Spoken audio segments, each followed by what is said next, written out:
This content is for kids. It's not for kids. Isn't that what I said? No, it's not for kids. If you are 13 years or younger, this is not for you. Do I have to kill somebody in order to actually make that point across? No, man, you don't have to kill no one. Wait a second. Oh, no. We return to our planet. The High Court may well sentence you to torture. He likes movies, we like movies. SeptumSin versus the world. SeptumSin versus the world. SeptumSin versus the world. SeptumSin versus the world. I'd buy that for $1.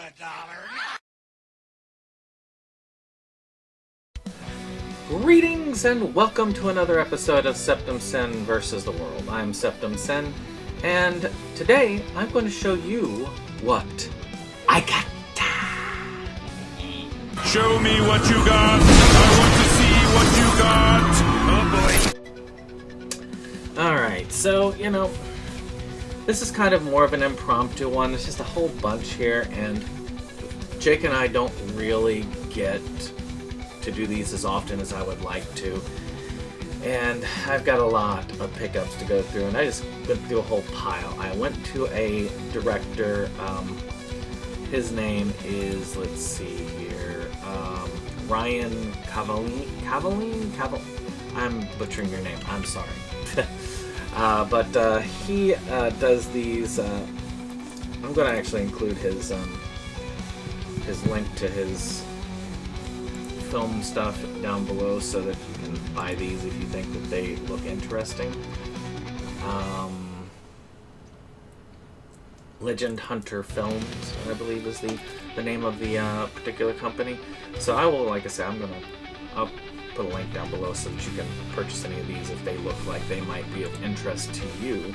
I like to support small-time creators, low-budget feature people. So I went ahead and I said, okay, you know what, I'm going to get these, and I'm going to review 5 of these films. I don't know which ones yet, but I do plan to watch a number of these and see what I think. And if you really like my reviews, you should check out one tomorrow that's releasing, and that's going to be on the film Pickleball Exorcist by Evan Jacobs. As you know, I'm hit or miss on his films, but I did really like that one, so it's going to be a fun review. I usually don't do reviews unless it's something I feel obligated to, like a Camp Blood film, or I feel like I should, do something by a director.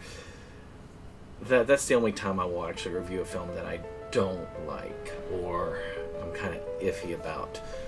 These are unknown, but I've got more than enough of them so that I can pick 5 that I really like, so I'm hoping. And I do plan also on doing the one Christmas one as a lead-off to my Christmas review season. So we're going to start off with something called The Great American Serial Killer. I do apologize, there's not a lot of nice little frills or anything. This time was just straight pickups and me reading off the back that you can see here. And so this film, at times, is disturbing to watch because the story, for the most part, is based on true events. The FBI estimate that there are 2,000 serial killers active in the USA at any given time. This is the true story of one of them. In the early 1990s, Robert Kemp savagely raped, tortured, and murdered 32 people before being caught and sentenced to death. This is the account of the final interview by Dr. Jeremiah Stone prior to Kemp's execution in 2001. This is digitally restored, so this was something that was done prior and is up there. I am curious. Looks fun. It's a film by St. Matthew. So we'll see how well that is. Next up, we have The Exorcism Prayer. This one actually is by that director. The belief in spirit possession has remained virtually unchanged since the beginning of civilization and still exists to this day. The exorcism prayer dives into the religious practice of evicting demons from a person or an area that they're believed to be possessed. Interviews with priests and demonologists on cases they have covered, and an in-depth look into the exorcism prayer itself. So this is kind of like a documentary type film here, which is kind of cool. I like that.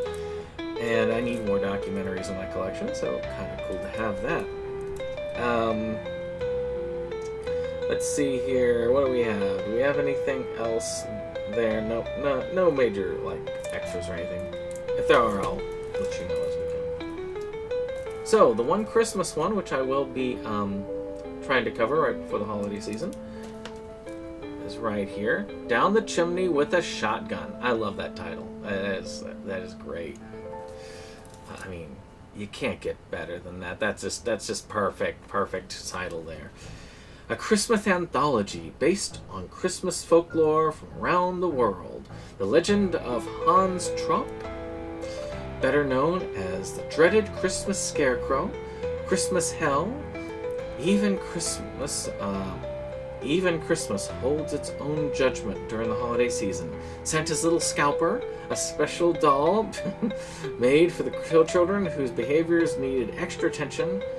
Full Parchta, the terrifying Christmas witch. She is best known for her gruesome punishments of the sinful during Christmas holidays. And Le Père Fouettard, the French Christmas cannibal who ate children. So, to my knowledge, the actual Père Fouettard, Father Switchers, by the way, is the actual translation.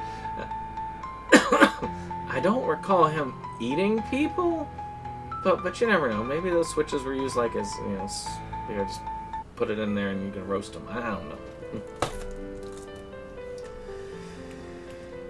All right. So next up, The Devil's Hacksaw. I actually really like that cover. I guess that's signed too, which is kind of cool. Fully gutted with bonus features. First one with actual bonus features. That sounds pretty cool. I am looking forward to that. In a quiet town in Pennsylvania, terror strikes when one of the notorious inmates at the Grayson Asylum escapes with a thirst for vengeance. He embarks on a brutal killing spree, leaving the townsfolk in a state of panic. The local police, led by the overwhelmed Detective Brackett, struggle to contain the chaos. Looks like fun. Cool looking slasher. Chainsaw slashers, always fun. I look forward to this one. This looks like an interesting piece.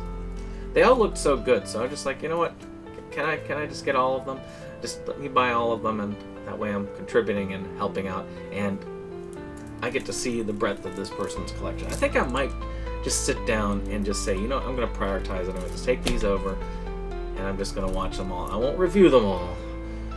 I'm not putting myself through that again. But I think I will, like I say, I'll review my top 5. So, Guts on the Chainsaw. That looks pretty fun right there. I like that cover. And, back here. We actually have special features on this one as well. Albino Cannibal short film, Behind the Saw featurette, photo gallery, commentary, and theatrical trailer. Woo!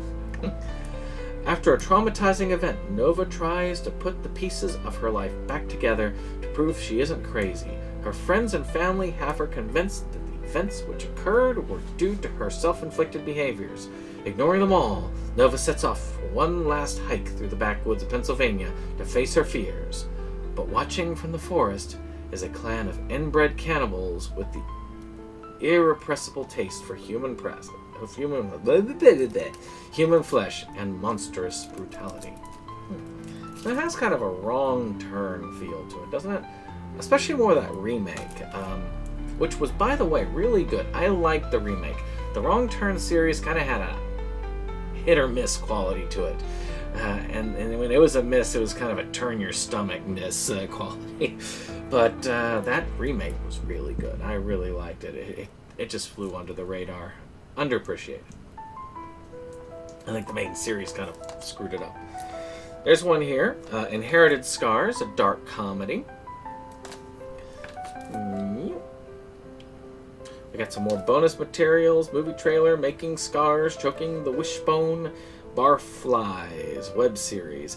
A dark comical tale on the anarchic adventures of George and Willie, two townies that have an unhealthy appetite for alcohol and illegal drugs while trying to survive in a small town.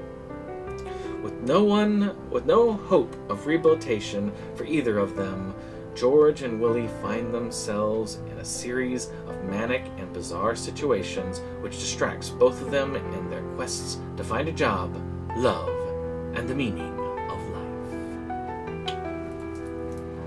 Yeah, sounds fun. I like a good dark comedy.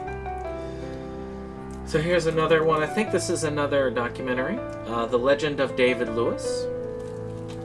Now, that's one thing that is interesting, is that something that you can do a lot of times as a small creator is you can really get in there, because all a documentary really is a research project. It can cost money if you want interviews or if you want permission to use certain things, but some of them are good. I mean, my first film, and I've only done 2, and I've done a number of short films, but my first feature film was actually a documentary on Evan Jacobs and some of his work, and I'm hoping one day maybe I can do an Evan Jacobs documentary on him and Anhedenia Productions. That would be kind of fun. So, Legend of David Lewis. David Lewis was an American cannibal who became known as the... it's hard to read with this backing. As the Robin Hood of Pennsylvania. He had made a criminal career as a counterfeiter, but eventually turned to a highway robbery. There are numerous stories of Lewis having robbed from the rich and given to the poor. Many of these tales are more folklore than history, though there are several newspaper accounts from the period that describe Lewis as assisting the downtrodden, taking pity on some intended victims, and befriending many locals who often assisted him in evading justice. I don't know if this is a dramatization or whether it's it says documentary film, so we'll see. We'll see as we go. The Lost Gold, Legend Hunter film. So, The Lost Gold of Dent's Run. Ooh, this definitely sounds like a documentary title. Let's see here. 1893, a wagon load of gold bars along with its army escort vanished somewhere in the foothills of Pennsylvania. The gold was never found. Despite the hopes and efforts of many treasure hunters, hobbyists, and professionals alike, the fate of the gold bars was persisted for more than a century. Has the gold been found, or could the gold still be hiding in the mountains of Dent's Run, waiting to be found? The Legend Films presents The Lost Gold, Dent's... Okay, well, we'll see how that goes. Looks like fun. Like I say, I think I'm just going to try and watch them all. I'll just start from the top and go down. Alright, now this is a group of them that I am actually the most excited for because it's a trilogy. And this is Mountain Devil, The Search for Frank Peterson. You can get this on that site below. You can get the trilogy together for a pretty good price. It has some bonus features. Doesn't say what, but we'll see. It's a special edition. It's actually a pretty cool looking cover. I like that. It's actually very different from the third film, which I'll show you in a minute. Based on the true events that occurred in the Appalachian Mountains, Mountain Devil recounts the frightening events of Uncle Frank Peterson and his friends spend the night in a secluded cabin stalked by something they could not explain. So what is this, like, found footage type? This might be fun. I'm looking forward to it. It looks interesting. Appalachian stuff is kind of cool. I grew up in the Appalachian Mountains myself. I don't sound like a country boy, I'm sure, but I was at one time very country. The second one, Mountain Devil 2, The Search for Jane Clement. There we go here. Another special edition, I guess. With some special features there. Definitely some extras there. In 1976, a book was published titled The Creature that swept over Bigfoot enthusiasts and researchers all over the state of Pennsylvania. Since then, it has been the most quoted work on the subject of Bigfoot. But who was the author? Jan Clement. And was there truth in the story? The mystery behind the author and the fascinating story known as The Creature has never been solved. Was it an elaborate hoax? Or could the remains of Bigfoot be buried in the foothills of Pennsylvania? Very interesting. And finally, Mountain Devil 3. The Bigfoot Invasion. So this is kind of like a Bigfoot thing, which is kind of cool. For hundreds of years, people worldwide have reported encounters with monsters, demons, aliens, and cryptids. But the late 1970s, the state of Pennsylvania residents were having a different type of encounter. People were having sightings of huge saucer-like spacecraft, and at the same time having sightings of tall, hairy, ape-like creatures known as Bigfoot. Now, it's interesting there. I mean, they got the Bigfoot stuff. We got frickin' Bunny Man where we were at. I mean, Bunny Man is cool and all, but it's not Bigfoot. So the next one here is Myths and Mutants, based on Pennsylvania folklore. Legend Hunters Filmz dives into the macabre and terrorizing folklore stories of Pennsylvania. Gripping tales about goblins of Easton, Green Man, and Legend of Straw Man, Beckinsale, and the Witch of and the albino cannibal. Viewer discretion advised. There's another one called Stockholm Syndrome, digitally remastered. There are more human slaves now than at any other point in human history. Somewhere in a sleepy rural area, underground organization is operating. People are being kidnapped, beaten, tortured, and beyond comprehension. They are then reprogrammed to succumb to the will of their vile captors for the sick games and sold at the highest price. Very interesting. One more. This Way to Hell.